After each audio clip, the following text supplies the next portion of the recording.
কোশ্চিনটা দেখবো RRB এনটিপিসির question আছে 2021। তো দেখো পড়ো কোশ্চিনটা কি বলেছে যে 3 ও 5-এর মধ্যে কোনটি অবস্থিত। মানে সংখ্যাটা শুরু হচ্ছে 3 থেকে শুরু, আর ধরে নাও যে 5-এ গিয়ে শেষ।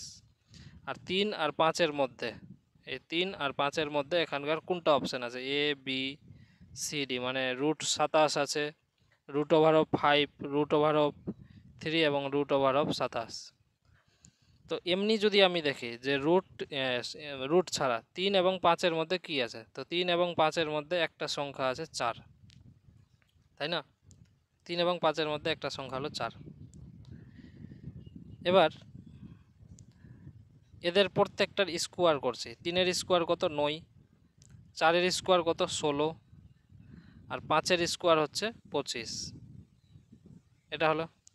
এবার এদের রুট করছি আবার, কারণ 3-এ ফিরে আসবো, তো √9, √16 আর √25।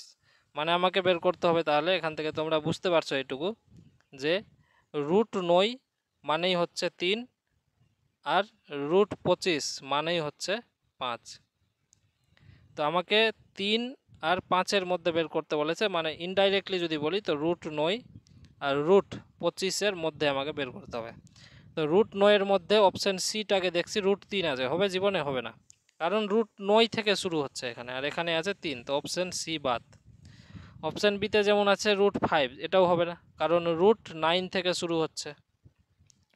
অপশান সিতে দেখো, ডিতে দেখো এখানে √27, আর এখানে শেষ কত হচ্ছে 25-এ, তাহলে এটাও হচ্ছে না, √27 হচ্ছে না। তাহলে ফাইনালি আমরা অ্যান্সার পেলাম √17, কারণ √17টাই আছে, যেটা √9 আর √25 এর মাঝখানে আছে √17। তো আমরা পেলাম অপশান এ, √17। আশা করি তোমরা অঙ্কটা বুঝতে পেরেছো, খুব দারুণ অঙ্ক আছে এটা।